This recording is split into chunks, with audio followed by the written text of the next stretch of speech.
And again, there's all these terrible silver linings, right? And I use those words intentionally, right? Again, I would not wish this on my worst enemy. But with that, I found all these moments where I was grateful. And it was this like incredible dichotomy of like really awful stuff and then really beautiful moments.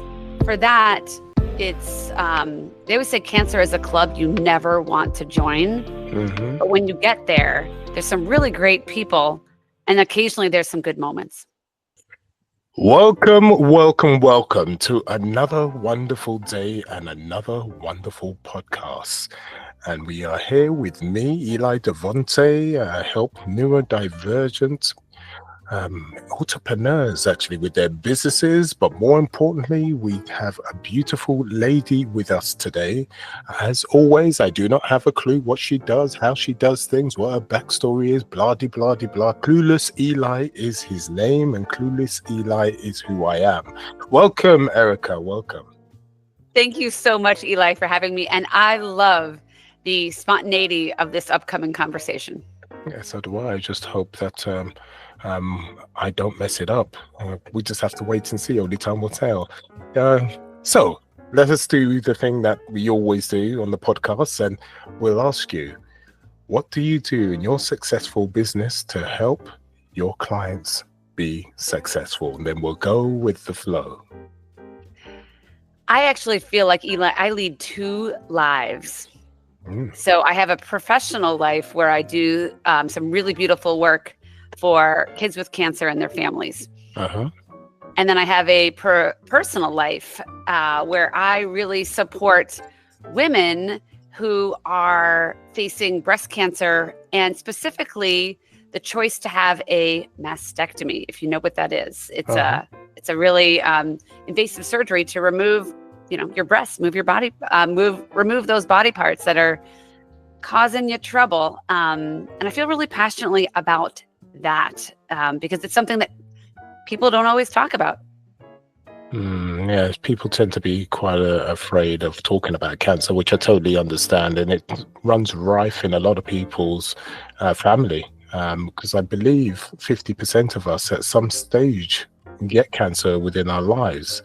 So, okay, so how exactly do you help people in that way? So you've got the two-prong system going on there, which is with the kids, which is beautiful. And then you obviously with the ladies and with breast cancer. So let's start with how do you help the ladies? In which way do you do that? Yeah. So, I mean, I would even clarify that 1 in 8 women are expected to get breast cancer in their lifetime. So if you or your listeners know more than 8 women, you're probably going to be having somebody in your life with this diagnosis. And a lot of times what happens is women are presented with a lot of choices and a lot of information. It feels like you're drinking from a fire hose. And one of the biggest decisions that a woman has to make is the treatment plan. Then they range from, just do nothing to some really aggressive options. It usually comes down to, do you want to have just a small cancer taken out of your breast? That they call that a lumpectomy. Or do you want to have the entire breast removed and, make a decision to have fake breasts or to have just flat chest? It's like really one of these conversations that everybody kind of doesn't want to say. So I like to bring it to the light. And I'm really powerfully advocating for that double mastectomy because it can be a life-saving option. It really allows the number one thing, and I think your listeners would be interested in, it allows the mind to relax, which might sound really counterintuitive because it sounds like a really scary surgery. It sounds like a really invasive procedure. But what it comes with is a release of the mental load. Okay. Because if you have this surgery, you have, the opportunity to remove your breasts, you cannot relapse with breast cancer. You don't have them anymore. And it's that mental freedom from fear that I really powerfully advocate for. And the way I do that is take away kind of the unknowns associated with it. So I wrote a book about this journey that I did 5 years ago, actually 6 years ago now. And I can tell you the story in a little bit, but somebody in my network, another woman who I didn't know at all, showed me, she learned that I had this surgery coming up. She pulled me aside and she said, "Hey, I know we don't know each other very well, but would you be interested in seeing my breasts?" And I was like, "What? Wow. This is really kind of strange." She worked in my office. I didn't know her, but I was so curious because nobody else could tell me what to expect. So I looked around and I was like, okay, this is not professional, but yes, I do. I really would like to. Okay. So we went off to a bathroom in the office that was far off the beaten path, locked the door. She takes off her shirt and she shows me her breasts. For reals. They looked so real, Eli. And they were completely fake. And she'd had the exact same surgery I was about to do. And in that moment, my entire mindset shifted.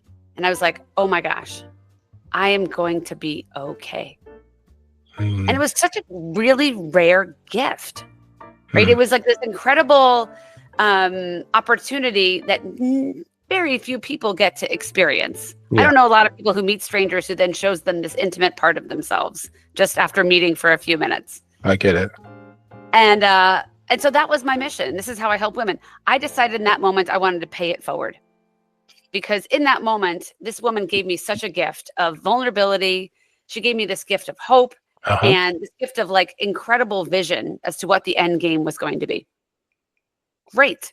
But that was rare. So I took a lot of pictures before, during, and after my own surgery. And that made a significant premise of the book that I'm publishing now, because I wanted women to know what nobody else wants to talk about. What is it actually like to go through this kind of surgery in a way that's not having a doctor just sit there and tell you about it?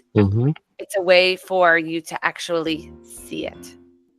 And I feel really confident that that is making a difference for women. I've got so many people that are newly diagnosed that have said to me, "Oh my God, thank you. Thank you so much for being vulnerable." And it gave me hope too. So I feel like as much as it exposes me vulnerably, it is something that I feel is a gift to other women. And I really hope that it helps. And I can't imagine what it was like many years ago when you didn't have the breast surgery where you can rebuild the breast many years, because it's only recent really they've been able to do this. So what are we talking about? We're talking about the 70s, is it not, when this was able to be done? So breast cancer obviously has been going for a very, very long time. So the fear of losing your breast or any woman's breast, I can't imagine what it's like, because that's part of you being a woman, right? Yeah. It's and when before that technology came along, like I said, I just can't imagine it. So, but I'm glad that you was in a position where someone actually did what they did, because it put their mind at rest and your mind at rest to know there was something that could be done, that you can still feel like you're a woman. Yes. Because that's the big, it's not so, what was the biggest fear for you at the time when you had breast cancer for yourself? Was it the actual dying of cancer, or was it not being a woman? Great question. And the answer is both. The answer is both. The unique part of my story, and what you just said, was I afraid of dying? You bet I was. Because my mother had died of breast cancer 20 years earlier. And to your point, Eli, she did not choose to have a mastectomy because back then there really wasn't as many options for reconstruction. And she really felt like she wanted to retain her breasts to feel like a woman. Yes. I asked her that question. I said, Mom, you know, a few months before she was dying, and it was clear that that's the end was coming. People had said if she had had that double mastectomy right when she was diagnosed, she might still have the opportunity to live. Yeah. And I said, Mom, why didn't you choose that mastectomy years ago? It was a really painful conversation.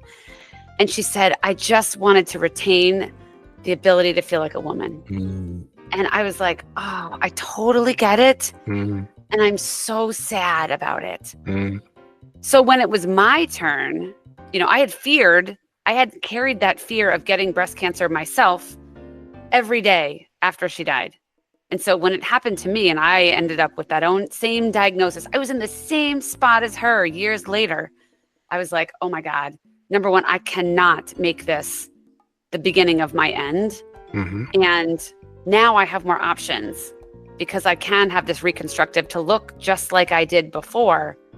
And I want to make a different decision than my mom. I want to rectify and justify and provide, I don't know, a new chapter to a story that my mom's ended with. And so for me, that decision was pretty easy, but also pretty terrifying because I didn't want to die. I'd seen what she had been through. Yes. And, I still wanted to retain the feel and look and feel of a woman. And now I knew that it was possible. Yeah, I mean, that's so you was living the double whammy, actually, because not only was you facing the prospect of dying, but also you was reliving what you was actually gone through with your mother. Yes. So that was particularly hard for you, but it made your decision slightly easier, going the opposite way to save your life because you had seen what happened to your mother. So you had double trauma going through with the situation. You had a trauma of you going through it and plus going through it again with your mother, even though your mother wasn't with you. But I totally understand the two go together because they're so similar, right? Yeah. But she gave you a gift in a way because she showed you, don't be like me. I made the mistake. It is what it is. And in a way, you did what you did and she saved your life, really, to be honest. Is that fair enough for me to say? 100%. I was in terrible grief when she died, and there were so many regrets over the decisions that were made medically. And I struggled with that for many years. And, if you think about fate and purpose, she absolutely saved my life. Absolutely saved my life. And it's taken me lots of years of therapy and lots of, time and healing to see that gift that she gave me. And that's actually, to be honest, part of the reason I wrote the book too, is because, what do you do when you get a really great gift? You also want to give that to others. And that's the gift I wanted to give to so many other people, which is why, again, I decided to write a book about it. So you got yourself in a situation where you went through the process and your breasts were rebuilt. Can I say that? Does that sound right? Rebuilt? Oh, 100%. It's like someone came over to you and put scaffolding around you and then, started chipping away. I don't like to say that. Rebuilt. No. I felt like a robot from Star Wars for a really long time. Really? Like one of those droids. I don't know if you're a Star Wars fan, where they put the parts back. Yeah. They put the parts back in where you're like half human, half robot. And that's the way I felt for a really long time. So absolutely, you used the right language. I had them rebuilt. And was it a situation, the reason why you felt like you was a robot, it didn't feel quite real, is because in your mind you had to get used to, they were taken away, then they were being put. It wasn't a situation where they didn't feel real or they didn't sit properly, but was it more of a mental state or a physical state, or a bit of both? A bit of both. I think physically my body got used to it. But in the beginning, somebody would ask me, what does it feel like? How do you feel with these sort of artificial body parts? And I said, it feels like a necklace, like a heavy necklace that you can never take off. Right? So it's just like, sometimes it's just a little bit uncomfortable and you feel this heaviness. So there was that physicality of it. But mentally, I had to shift my mindset to say, yes, these are artificial parts, but they're mine. They're mine and they are me and they are my body. And I will say medical surgery these days is incredible. I mean, I can wear the same exact dresses, the same exact bikini bathing suits as before I had the surgery, and nobody would know. Oh, really? Nobody would know. Yeah. They look so real. Again, medical advances have just become so sophisticated. We can laugh. Like, they gave me options. They said, we can like rebuild your breasts bigger or smaller. And I was like, I don't think I want bigger. Smaller doesn't seem like that's worth it. And so, I ended up just exactly with what I had before. And it was almost exactly the same. That's good. And again, I don't know that people talk about that much. If you knew that you had cancer in your arm and they said we could cut off your arm and give you an arm that looked and felt exactly the same way, you'd probably do it. Yeah, definitely. Yeah. Definitely. And so I just, when you talk about neurodivergent, again, when you have a cancer diagnosis, you can't even think straight because there is so much coming at you, like a fire hose. There's decisions, there's fears. It's like, what if I'm going to die? What if I'm going to live? And how do I tell people? Some people say some really weird, awkward things to you. And, some people are step out of your life because they are afraid. I mean, there's so many things that mess with your mind. And so I just think that taking one more decision outside of the realm of really challenging, like making some easier decisions, is just going to make you more able to then focus on the harder ones too, or the harder conversations. It's really trying, for me, it was such a mental game. It's a physical game. Cancer is a physical disease, but it is a mental. Massively. Talking about neurodivergent, have you had to actually help people through the whole process that were neurodivergent, or you and the family that are neurodivergent?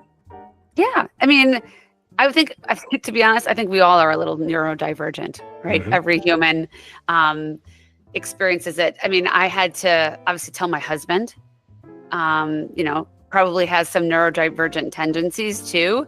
And like a lot of men, compartmentalize that, right? Compartmentalize the fear of A, you're a husband, B, you're a dad, C, you're a caregiver, and you're thrown into all of these new roles as a caregiver that you didn't know, you didn't have experience with, and you didn't expect, right?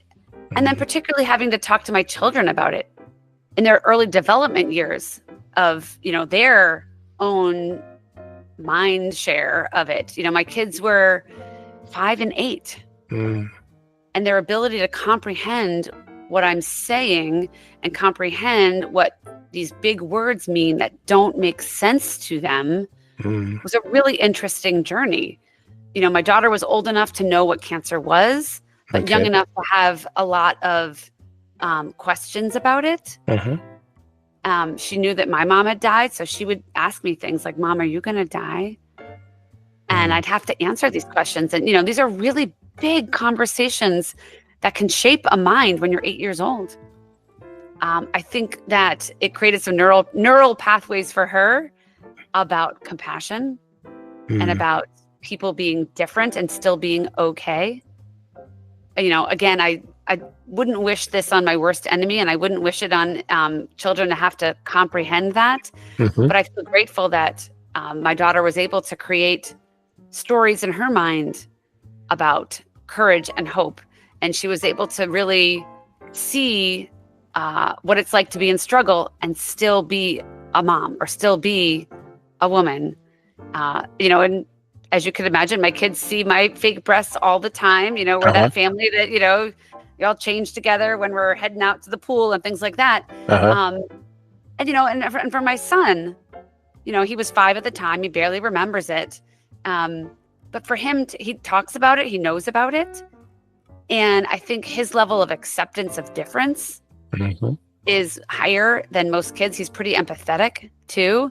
And so I just think about, what neural pathways were created for them at that pivotal time in their brain development that maybe will be beneficial to them as they grow to be their own adults, as they face their own challenges. And and hopefully never have to deal with this, but I guarantee someone in their life will. So when you spoke to your kids about the situation, obviously your husband knew before, but when the family was actually going through this whole situation, did you feel like there was a difference after the fact? There was a difference in the formation of the family, stronger, communication was better. And what did you see the before and after? What does it do to the family when you go through these stages? Great question. I mean, I definitely think it brought us all closer, right? Because there's nothing like a health scare and facing mortality that brings you closer to what really matters in life, right? It strips away the things that you care about materially, right? You don't care as much about houses, clothes, money. You know, those are the things that you can't take with you if you die. And so stripping away those, and also having an opportunity to like purposely slow down as a family is, I think, again, a pause. I would say it was a pause for our family that probably has shaped us since then. You know, I do think that we value experiences far more than we value things. And because my mom passed away, they know they lost a grandmother they never met. Oh, really? They never met her. She died well before I was even married. I think the absence of that just creates a frame for them. It in some ways they have a maturity about life. They have a maturity about mortality. And, you know, they do say, oh, I'm so glad, you know, her name is Joan. Grandma Joan is your guardian angel, Mom. And I'm so glad that, you know, we have Grandma Joan who watches over us too. You know, those are the words we use around the house. And again, I think it just makes us a lot more empathetic and strong. And, you know, that's a great thing. You go through great adversity. I mean, it was a very, very difficult time, especially for you more than anyone else, because you had, like I said, the double whammy. You had to go through it twice, once with yourself and another time with your mother at the same time, because it brought everything back. But your family obviously suffered. It was very difficult for the kids, but there was a golden nugget on the other side, because luckily we're in the age of the technology where you had them rebuilt. You became stronger as a family, but you became stronger yourself, because just like anything in life, when you struggle, you have to then move on and go on to the next stage and become stronger. Hence, you were in a position to help other people and thought, you know what, this can't go on. I was very lucky because of A, B, and C, but what knows what it's like for other people that weren't in the position I was when this lady showed me her breasts. So I can imagine the strength on the other side. Your life has improved tenfold, to be honest. Want for a better word, because it's not a nice thing to go through, but you're on the other side, right? And so you're stronger as a family, and you're stronger as a person. And I can imagine you're stronger even with your partner. Your partner being in the position of losing you made him reevaluate your relationship. And I'm not saying your relationship was good or bad or whatever, but what I'm saying, he would have had to reevaluate your relationship and understand how much you mean to him. And I'm thinking it made your relationship stronger at the end of the day. Life is too short, you know. How did that did that encapsulate what I said? Does that sound correct? 100%. Yeah. I mean, you know, as you can imagine, my husband and I had to have some powerful conversations before the surgery and to say things like, are you still going to love the same way? And the answer is yes. That was his answer. And he said, you know, just because your body may change, and we didn't know what it was going to be like, really. He said, I still think you're beautiful. I still think I love you. Well, I still know I love you. And those are really powerful conversations to renew that commitment and to know that this person is going to be with you no matter what. And it wasn't just about how you looked. It was really about what was underneath all of that anyway. So really powerful commitment. Yeah, it's great because it's very easy to take each other for granted, especially when the years start to go. You get into a trend, right? Like everybody. Like everybody. Yeah. Yeah. So as you said, it was like taking your commitment vows, again, isn't it? Yes.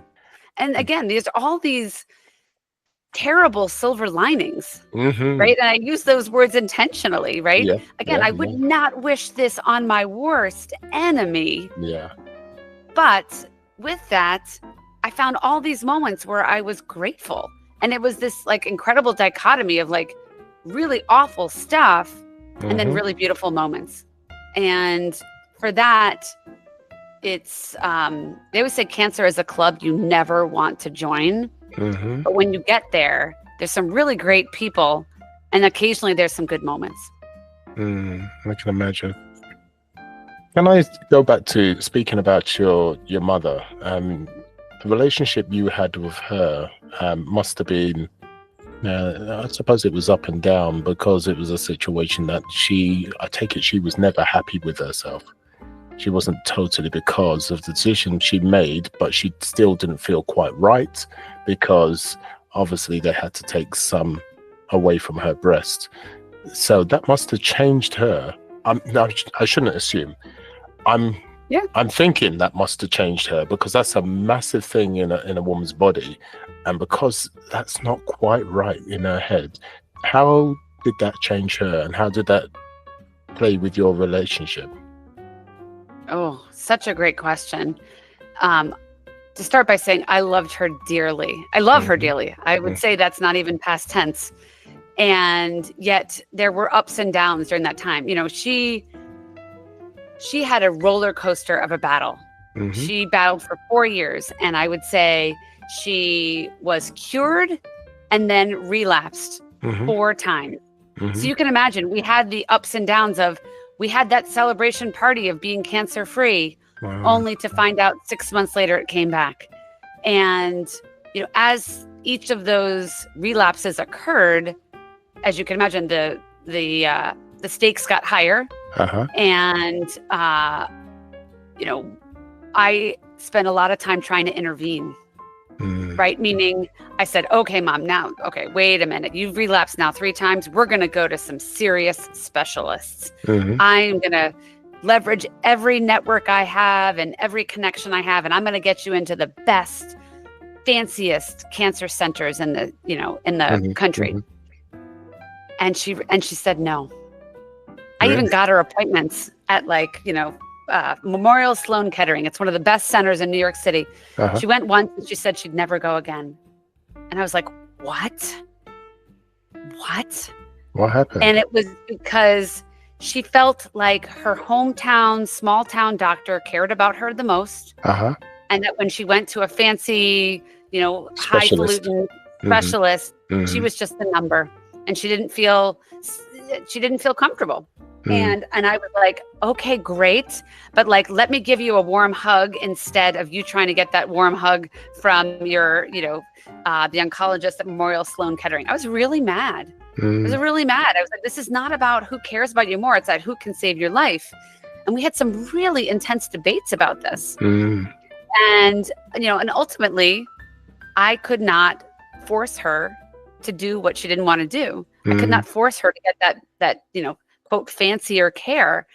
And, I've come to realize she was always on the path she wanted to be on, and she knew what was most important. And I have to respect that. I have to respect that. And I had to come to terms with that. Our biggest fight was after, she refused to go back to Memorial Sloan Kettering.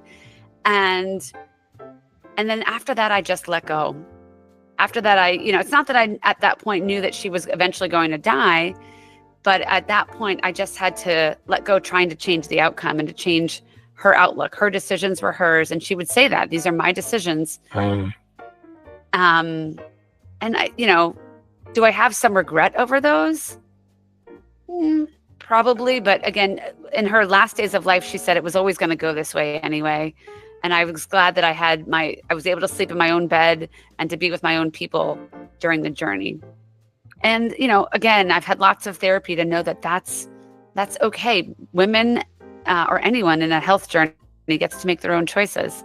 So I think I'm so grateful, to be honest, that I was able to have those conversations with her, to be able to close out her final days with that closure, or with the ability to work through those differences. And I also say, the one thing that cancer gave me in her leaving of this earth was the opportunity to say goodbye. And not everybody gets that. I know, that's true. That is very there are a lot of tragic accidents and, untimely, just tragedies. And the greatest gift I ever got was the opportunity to say goodbye. But also, it was a bit of a roller coaster of a ride, because, as you said, the cancer came back 4 times, and I'm sure at the time you felt resentful towards it at certain times, because you thought on the first time, oh, come on, Mum, just suck it up. It's not going to be long. Just with that specialist for 2 months, 3 months, whatever the case is. I totally understand that. I would be the same way. And then the second time, and so on and so forth. So that wasn't easy for you at all, especially when you see there is a way for her to be able to be much better, probably permanently, especially if she had the specialist treatment she needed, be that the reconstruction, etc. But I totally understand. You got to a point that you had to admit to, this is her journey. It's her journey. She's got to live it. But it doesn't mean, Erica, that you had to like it. That still was quite a difficult situation for you to go through. And that's really hard to let some emotional content go from that point of view, to allow someone so close to live their journey when you believe it's detrimental to her and detrimental to you, because she's still your mother. That must be really hard. How hard was that when you were coming to the edge of saying to yourself, I have to just let her do her thing. She has every right to do that. But before you got to that stage, how intense was that? And what was the straw that broke the camel's back? Really interesting question. I mean, for me, the straw that broke the camel's back was when, again, she didn't want to go back to, the city and into the specialized care that I had, worked so hard to get her to an appointment. Honestly, like, I pulled some connections to try and get her some of these appointments. But an interesting divergent part of the story is then after that, I had accepted what was to be. However, my dad did not. And I think the place where I realized finally that I was on, the one that worked for me is my mom and I then began to have conversations about what did she want for her funeral. And I'm going to pause here. And life lessons that I won't be able to have in the future, right? I was single. I was not even married at the time. So we quickly started to talk about what is the funeral going to be like, and what songs does she want played. And my dad could not handle it. Couldn't handle it. And finally, we just said, you know what? You have to leave the room, because we're going to have this conversation, and I'm going to write it all down, and it is going to be the thing that I can handle, because I had let go. I had already accepted, but he could not.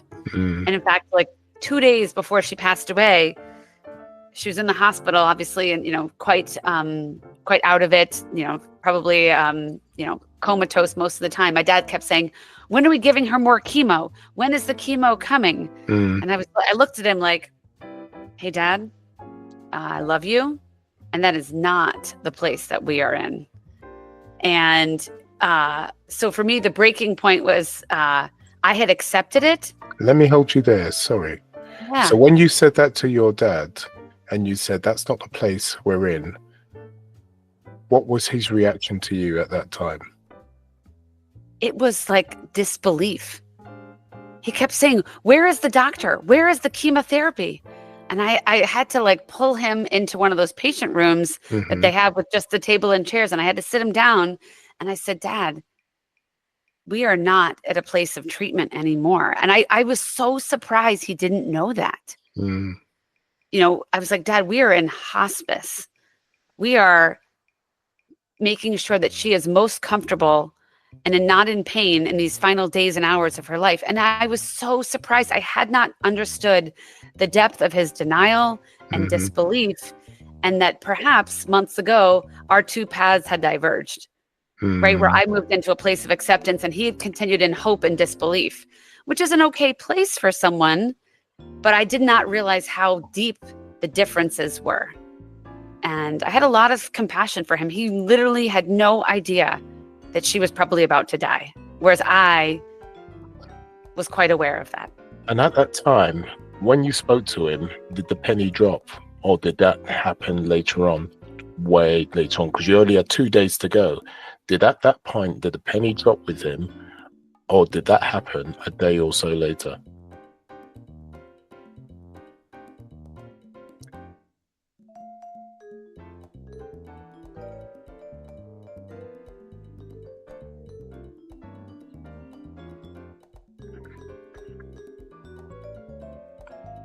You there? 1, 2, 3. Oh, sorry, cut out there. Yeah. Sorry, yes. You cut out there, but yes, I don't think the penny fully dropped for him because he kept nodding and saying, "Yes, I understand." But you know, I spent the night in the hospital with her that evening because I knew that her time was near. And he made the choice to just go home. And he said, "I'll be back in the morning," you know, after a good night's sleep. And, you know, she passed away at about 11:30 at night. Just the two of us, quietly. I knew it was the end. You know, I was there to hold her hand. I told her to let go. But I then, you know, my dad wasn't there. And that's okay. I don't think he could have handled it. I don't think he could have handled it. And again, that's the greatest gift she probably gave me, which is like that opportunity with just the two of us. And there was no fighting it. My dad kept fighting it. And I was not in fight of that. I was in acceptance. And so that was a really incredibly, as you can imagine, Eli, incredibly challenging moment, but one of the most beautiful things I've ever witnessed at the same time. I don't think my dad could have handled that. I had to call him and tell him. I get you, but I'm really glad you was in the position to be there for her and her there for you at the same time. So there's a two-way street that's happening there. I'm sorry to hear about your father, but you're totally right. I mean, he was still going through denial. So yes. If he was there, it would have made things quite difficult for all of you. But who knows? The main thing is that you had that poignant moment with the both of you. And then I take it, you had to then tell your father. And then what happened then when you spoke to him? Yeah. Whew. Those are some powerful moments. You know, I sat with her for a while. It's really incredible. And I don't know if anybody's ever watched somebody die, but you could almost see her soul disappear, right? She, within just, you know, minutes before she died and the minutes after, not much changed, but she looked like an entirely different being in that I looked at it as if her soul was gone. And it was just really the body was just the casing that was containing what was really her, which is your soul. Yes. So I spent a few minutes and reconciled that, you know, this was just flesh and bones. This wasn't really her anymore. I had to walk out in the hallway and a nurse approached me, and then I sort of collapsed in the hall telling her, because it was just the two of us when it happened. So, you know, she picked me up, helped me into a chair, and then we made that phone call to my dad, and he said, okay. He drove back to the hospital in the middle of the night, and probably one of the saddest things was, he had to pick me up, and we left her in the hospital, and they took care of her in terms of, being quite transparent, sending her to a morgue. And I had to go home. I had to go home. I had to leave the hospital with the doors that closed behind me. I've never set foot in that hospital ever again. And I had to go home in this just absolute dual reality of everyone around me in the world just going on as if nothing had happened. And then I had to just go home and go to bed. And incredibly, incredibly out of body experience for me. And was home did you live with your mother at the time, or you had your own place at the time? I had my own place at the time. I actually lived quite far away. So I had to go back to my childhood home. When I say home, I went to my childhood home where I had grown up, where they were still living, and sleep in my childhood bedroom. How weird is that too? That is really weird. So when you went home and you got there, how did you feel? Did you feel when you went into the home, did the home feel different from the point of view? Did it feel empty, or did it feel just normal? What was the feeling when you went in there as you was going through the house? It felt empty, and it felt meaningless. And what I mean by that is, again, when you experience that kind of loss, and also when you experience the physicality of watching someone die, you realize nothing else matters. Right? She had a drawer full of perfume and makeup. None of it mattered. She had a closet full of clothes and things, and none of it mattered. And whether the house was clean or not didn't matter. It was really just this eye-opening moment of how easily we can all get so caught up in what we think life is about. Careers, striving, again, material possessions, and none of that mattered. And I still stay with that today, of that feeling. I just feel like I have this extra knowledge of you can't take it with you. And I just, again, everything felt just a little bit emptier. And I felt like I was on this island where I had this new knowledge. This new knowledge that you probably are not supposed to have. It's not the normal order of life. Children aren't often, at such a young age, supposed to lose their parent. And I didn't know many other people who had done the same. I felt so lonely. So lonely. One other question I'd like to ask, and it'll sound strange at first, but there's a reason for it, so just bear with me. So your mother's gone. The house is empty. You've gone to bed. You've come back. A few days later, it's time to now sort her things out: clothes, possessions, etc. What was that like? Yeah. Oh, so many stories of these things. As I mentioned, my mom and I sat down before she died, and we talked about things like her funeral, but we also talked about her things and what to do with them. And she was very clear that she didn't want us to hold on to them. She wanted us to donate them and to try to not be sad about them. Okay. Which is, interesting thing. So within days, a lot of her friends came over, and some of my friends, and we went through her closet. And it was a mixture of laughter and just absolute sadness and bittersweet moments in between, right? So, we laughed at some of the clothes that she hung on to way too long, some of the things that were so out of style, things with shoulder pads, and, we laughed just at those moments. A bit like Out of Dynasty, right? Yeah, yes, exactly, right? But then, there was these bittersweet moments where I would pull out a sweater that I had just bought for her at Christmas, right? And so it was brand new with the tags on it. Okay. And I remember when I bought the sweater, I bought it intentionally knowing that she was probably going to die. And so I picked out a color that I would like because I knew that I would then eventually get that sweater. And so that was kind of bittersweet to know that months before I had picked out something essentially to be a gift for her, but that was really, I knew was going to come to me. But it was a memory, but it was a memory for you. But it was a memory for me. Yeah. So it was this fascinating journey. We piled it all into bags and we brought it to a donation service where they, take donated clothes and, repurpose them or give them to, disadvantaged folks. And on the drive there, I was like, you know what? I'm so happy I'm doing this. I feel really glad, but I want to keep this one thing.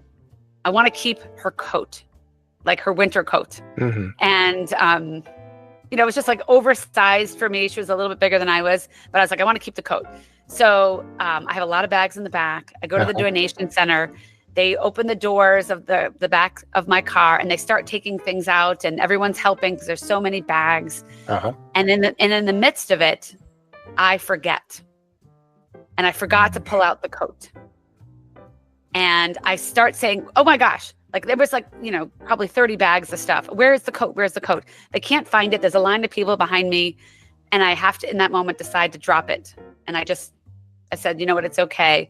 And closed the doors and I drove away. I cried the whole way home over that coat.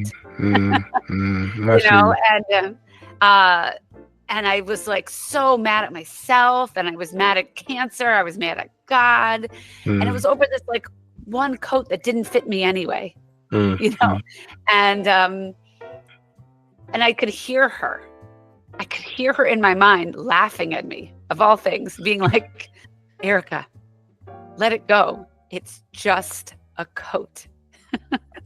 Well, as if she was there. I could hear her saying that to me. And it was the only thing that stopped me from like absolutely bawling and crying. Her laughing at me saying, Erica, it's just a coat. And again, I had these moments after that for like all of these like beautiful things for years to come. Well, the reason why I asked you, because that is a moment that resonates with me. My father died of prostate cancer. And he was my grandfather, but I saw him as my father. And when he died of prostate cancer, when it came to getting rid of these things, that was quite difficult because it was all right getting it together. That was difficult enough. And just like you, I kept certain jackets and stuff like that because he was a stylish man anyway. So anything that was left behind, I could easily wear because he was very stylish. But when it came to, getting rid of his stuff and some of the stuff had to, go to the local tip and whatever else, that was very difficult. I cried quite hard. And the reason why I cried, it felt like I was disrespecting him. It's like I didn't care, which I did, but you're throwing these things away like from my perception at the time, like they mean nothing. And it wasn't the case, but that's how you feel at the time. And that was really, really difficult when it came to getting things out of the house and then throwing things or distributing things. Okay, distributing wasn't too bad, but that was difficult. But I think there's some things you have to throw away, and it's like you're throwing them away. I found that difficult personally. That's what I went through with my father. I absolutely agree with that. It becomes this really strange experience, and I spent a lot of time reading about this too, where we almost give human-like qualities to tangible objects, and just this phenomena that humans do of like how we get attached to things that have no emotion, have no feelings, but we feel like they do. We feel bad for the thing you throw in the trash. And I just thought it was this really interesting human quirk that we do that. And so it's absolutely true that you felt, some kind of emotions about, and some grief around throwing those things away. Well, it makes sense. I mean, we associate them with events. Certain times they wore certain things, or a typical thing they would do at a certain time. So, it's totally natural. So but it was a difficult time, and I totally understand you. It's something that still holds with you. You learn to cope, but there are days where it's still difficult, right? I take it you have certain days that you still have issues with your mother and whatever, as much as you're learning to cope, but it never quite go completely. And I don't intend it for it to go complete, but it's difficult. Yeah. I actually never want those memories and that pain to go, because then it means she's really gone. So I actually take value in when I remember even the hard times. That's well said. Okay, so when it comes to children, so you help children also. So we spoke about the women briefly, but children, you decided to also focus on children in some way. How did that come about? Because especially when your one-to-one experience is the breast cancer, how did you come about helping the children?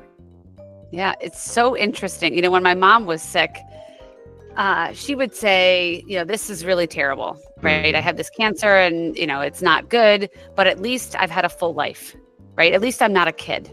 And that was she really stuck with that. Okay.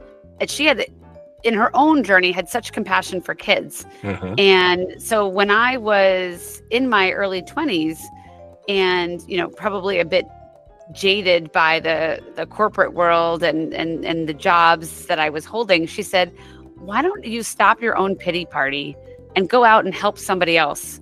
And so I ended up volunteering at a summer camp for children with cancer. And it became like the greatest thing that ever brought me purpose. And it was something I would do, in the evenings, weekends, or I would take a break from work to do this volunteer work. And I loved it. And then I would go to this 9-to-5 job and feel like it was soulless.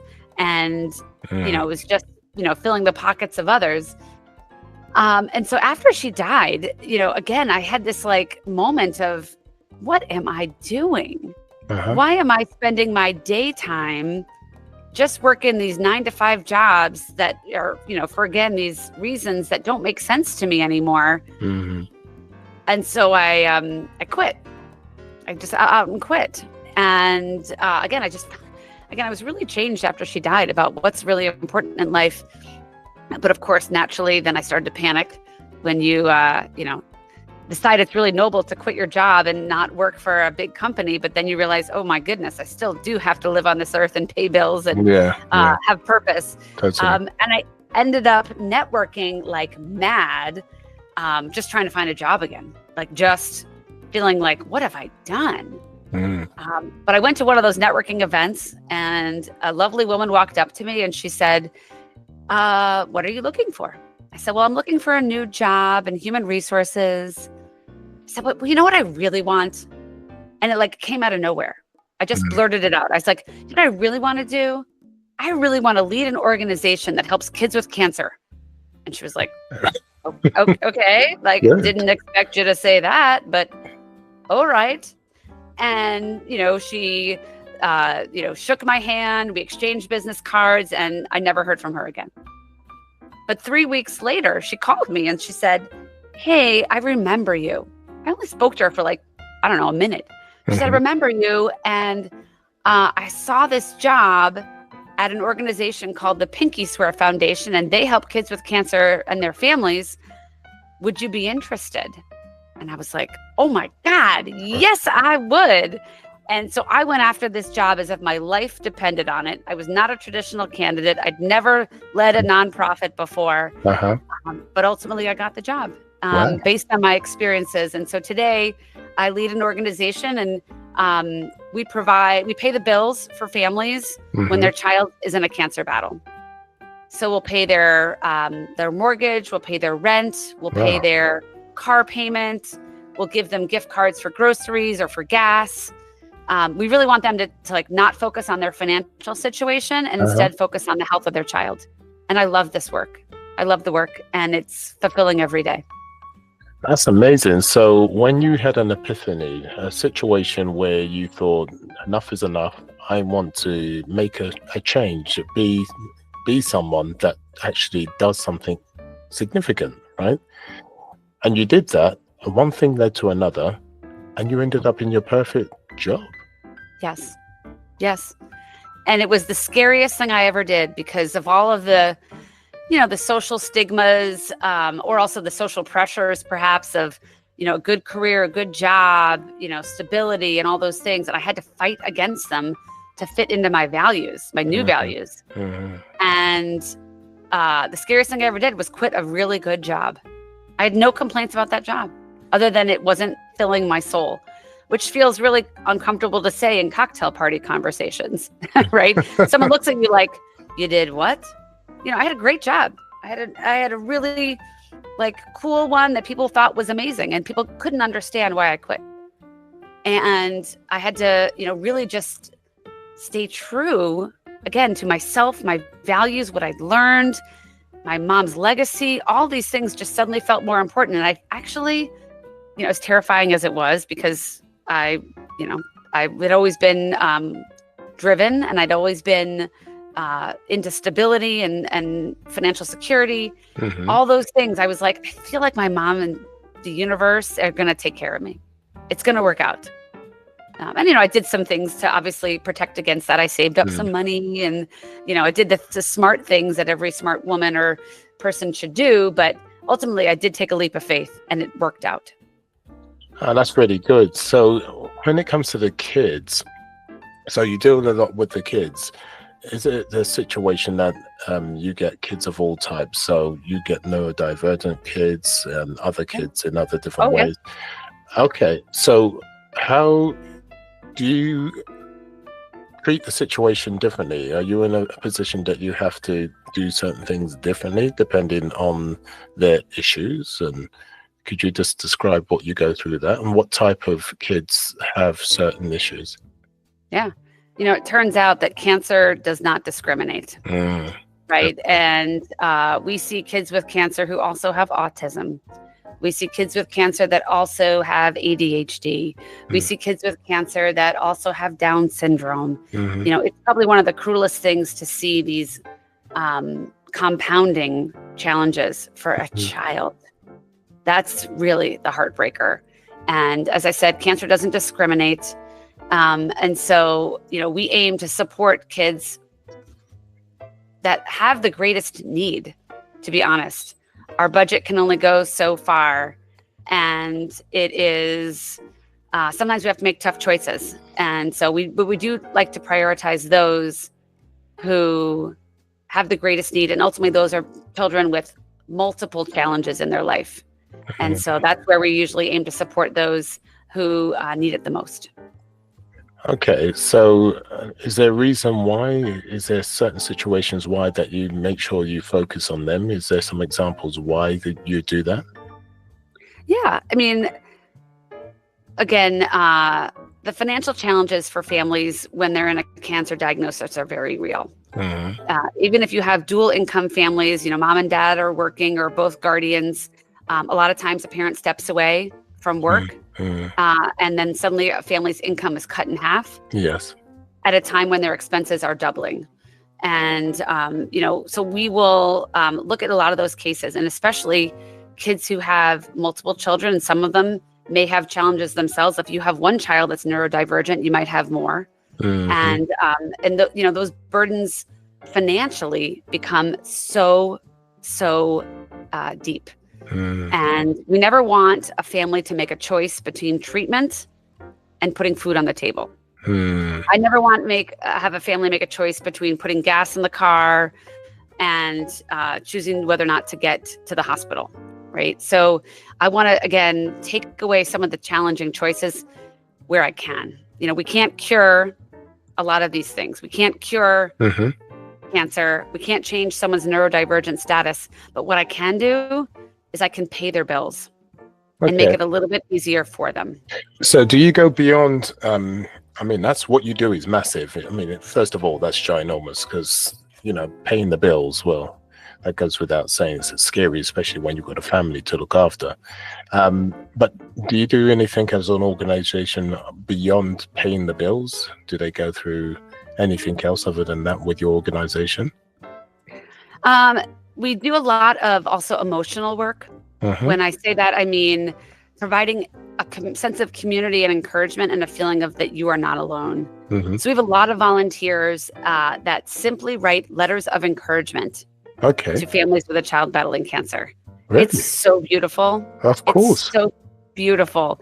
And, you think this simple act of writing a letter or a card or drawing a picture may not mean something. Oh, it does. It really does. And so every bill that we pay, we include these letters to families.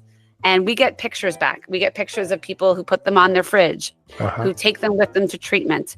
It's that source of hope because it makes you feel less alone, makes you feel seen and heard, makes you feel respected and part of a community. And that small act of kindness combined with some financial support does wonders. And when it comes to support, you obviously support them, but who supports you to keep making sure that you can support the children? What a beautiful question. We rely solely on individuals to make those gifts, those donations, in order for us to do the work we do. And it is one of the hardest things we have to do, having to ask for funds. And it's a very simple formula. The more I fundraise, the more bills I can pay. It's not more complicated than that. And so sometimes we rely on companies, we rely on family foundations, but our primary source of fundraising and revenue is just everyday humans who care deeply about making a difference and paying it forward for another human. That's beautiful. That's absolutely wonderful. I see the significance you're making in people's lives, as we've already spoken about the financial side, but more importantly, actually, it's just the mental side with people sending the letters. When people feel alone, when families feel alone, and just getting that letter and that kindness makes a massive difference. Yes, it does. I tell you what, Erica, I wish I could carry on speaking with you, but we've gone over the hour, unfortunately. My goodness, we've had such a good time here. I'm telling you, well, we've followed a beautiful journey from you, first of all. And the reason being is because it shows the listeners that you have true passion for helping people, especially with cancer, be them women or children. And the reason being is because of all your journey that you had with your mother in more ways than one, as well as with yourself. And you still had to relive that. And by taking that journey, you've taken that passion, which means that you can be an advocate for people that really need your help. And you get up because you want to and not because you have to. And that makes all the difference, especially when you're interacting with the families one-to-one and they can feel that. And that makes all the difference, right? When you have compassion, true compassion for people, that makes all the difference. It does. And the thing about compassion is that it's free.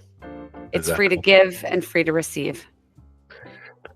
Erica, thank you for being you. Really do appreciate it. And how can they contact the organization?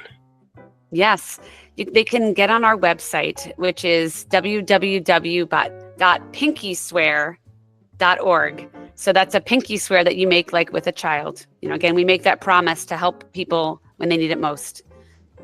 They can also reach me personally and learn about my book at my own website, which is Erica Neubert Campbell.com. And that's Erica, E-R-I-C-A. Neubert is Neubert, and Campbell, CAMPBELL.com. The book is called The Mastectomy I Always Wanted. And I really encourage anyone who's in that journey to take a look and learn more. And with that said, listeners, as you can see, support is needed. So not only if you need support from them, but if you can support them, no matter how small that support may be, if we all come together as a community and support them as best as we can, they can do more in turn and do it in a way that means a lot to the families. Erica, thank you for your time. Really do appreciate you. I really appreciate you, Eli, and to all your listeners, thank you. Our pleasure. And we will have all the links and everything down below, so you can copy and paste, click away to your heart's content. But in the meantime, sayonara.